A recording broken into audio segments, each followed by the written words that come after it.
The topic of today's video is peace in an anxious world.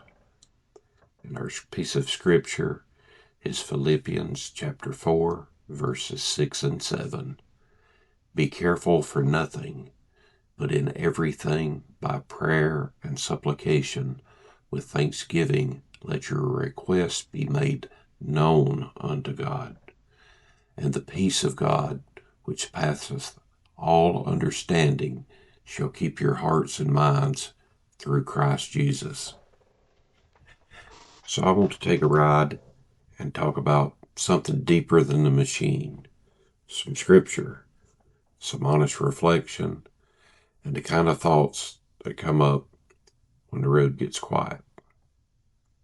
Just a ride, some scripture, an honest look at life from the saddle. Because truth is, a man can be rolling down a back road with the wind in his face and still have a mind full of noise. I think a whole lot of people are living that way these days. Busy on the outside, but wound up on the inside. Always carrying something. Bills, family strain, health worries, bad news, regret, uncertainty, the pressure to hold it all together, the pressure to look like none of it's getting to you.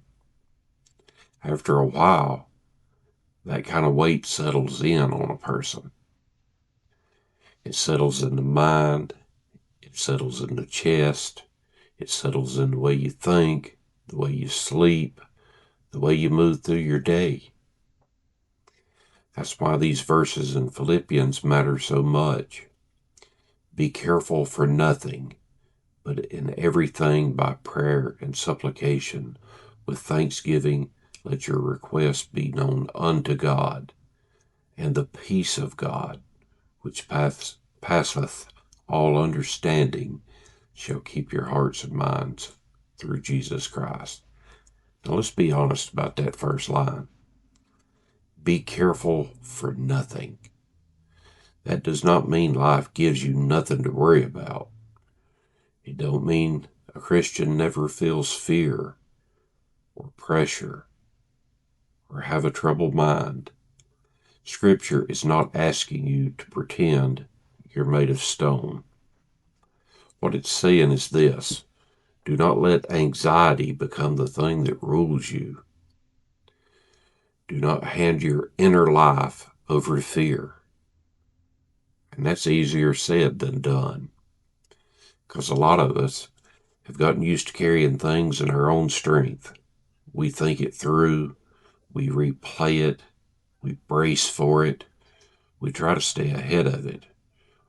We worry, like somehow worrying hard enough will prepare us, protect us, or control what comes next. But most of the time, all it does is wear us down. It drains joy out of your life over things that may never happen tomorrow. And Paul gives us a different way. He says, but in everything by prayer and supplication, with thanksgiving let your requests be made known unto God. That means to take it to the Lord. Pretty simple, right? Not just the big things, not just the polished church-sounding things. Everything. The fear you can't shake, the burden you can't explain, the tension in your home, uncertainty about the future, the thoughts that keep circling after everybody else has gone quiet. Take that to God. And I think that's where a lot of people get stuck, because they'll talk about their anxiety, they'll carry it, they'll study it, they'll feed it, they'll even identify with it so deeply it becomes part of how they see themselves. But it never really lay it before the Lord. Not deeply, not honestly. They speak around it, but they don't hand it over. And the scripture says, let your request be made known unto God. That's personal, direct. That means God is not asking you to clean up your feelings before you come to Him. He's telling you, bring them. And then there's this part that matters so much, with thanksgiving. That's a hard word in an anxious world. Because when your mind is troubled, thanksgiving does not come naturally. What comes naturally is complaint, fear, fixation, restlessness. But thanksgiving changes the posture of the heart. It reminds you who God has already been. It reminds you that He has carried you before. It reminds you that not every dark thought is telling the truth. It reminds you that even in a hard season, you're not standing there empty-handed. Thanksgiving doesn't deny the burden.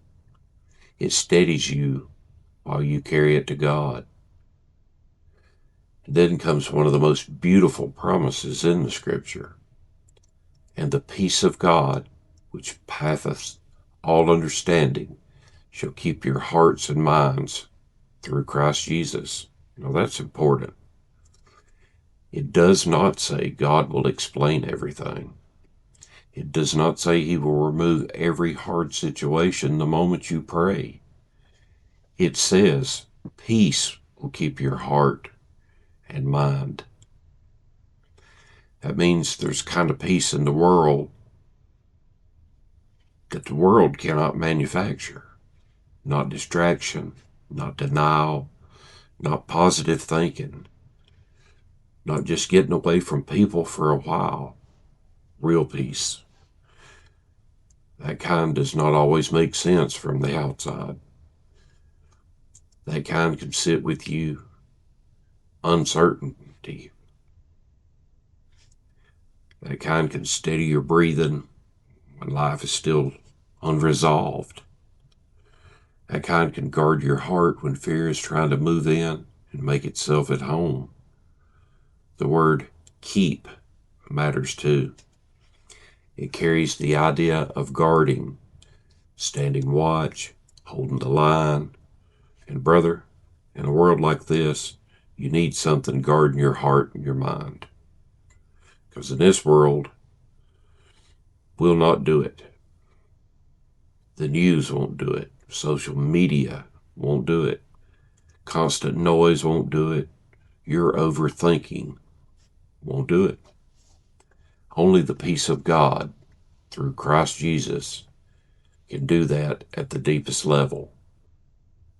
Out on a motorcycle, there are times when the road gets quiet enough that the stuff you've been out running starts catching up. You can hear your own thoughts a little clearer. You can feel what's really going on underneath all the action. And sometimes you find there is not peace, it's pressure. Sometimes it's a troubled mind. Sometimes it's the weight of too many what-ifs. Maybe that's exactly what verses like this are meant to teach us, because they remind us that peace is not something you create by sheer force of will. It's something you receive from God. It does not mean there's no struggle. It means anxiety does not get the final word. If you belong to Christ, fear is not your master. The world may stay loud, life may stay uncertain, the road ahead may still have curves you can't see, but even then, you can pray. Even then, you can give thanks. Even then, you can ask the Lord to guard your heart and your mind. And the peace of God is not shallow. It's not fragile. It is not dependent on perfect conditions. It holds imperfect ones. So maybe that's the word for this ride. If your mind has been restless, take it to God. If your heart has been heavy, take it to God. If the world around you feels anxious and loud and unsettled, don't let that noise become the ruler of your inner life. Bring it to the Lord, again and again if you have to. Not because prayer magically erases every hard thing, but because the presence of God can do something worry never will. It can give peace, not always answers, but peace. And in a world like this, that's no small thing. I'm going to close with this. The world may not settle down, but in Christ, your heart still can.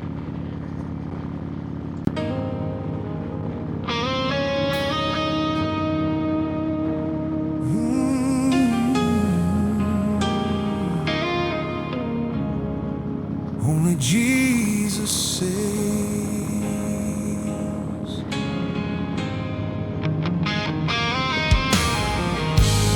I wore out a lot of back roads,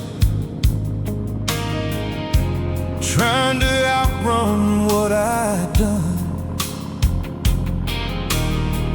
Told myself I was still living with my back turned to the sun.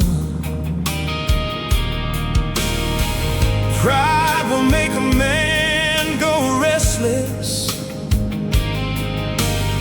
Sin will leave a heart that way. I had miles but not redemption. I was lost out on the way.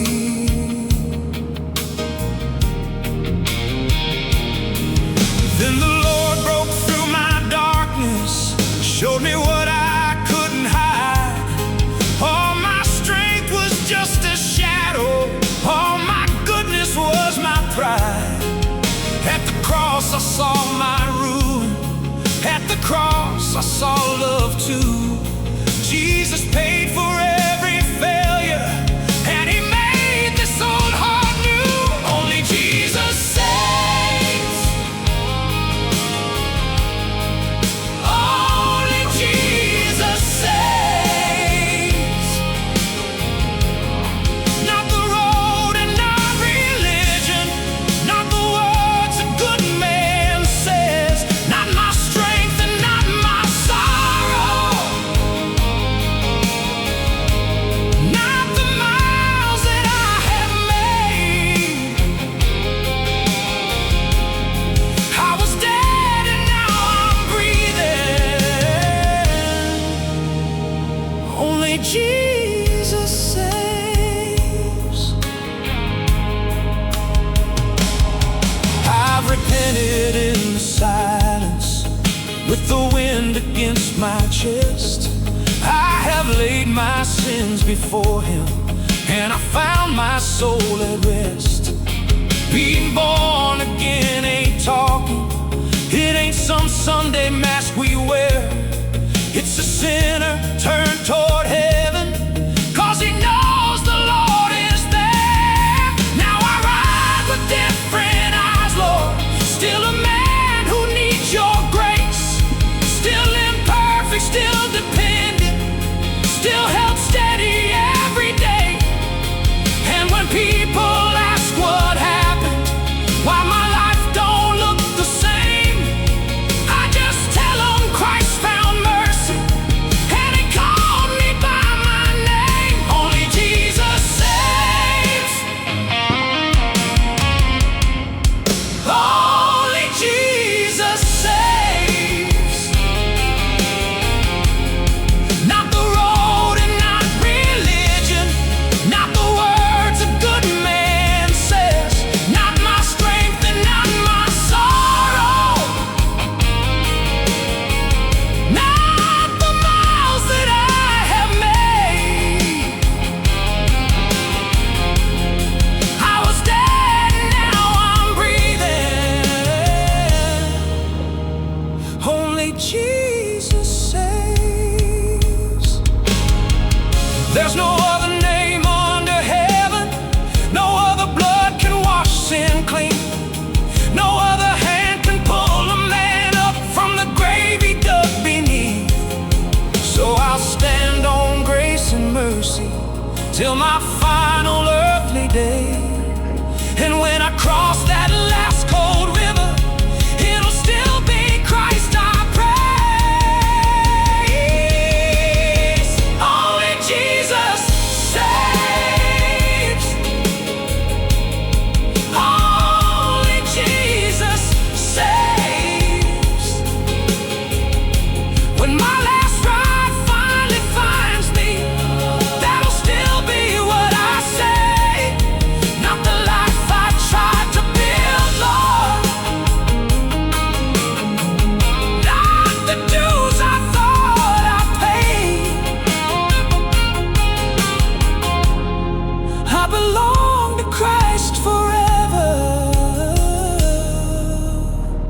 It's enough road for one day.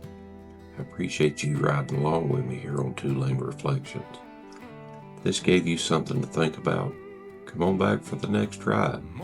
There's always another stretch of road, another story, and usually one more thing worth saying out loud. Till then, keep the rubber down, keep your head clear, and I'll see you somewhere down the road.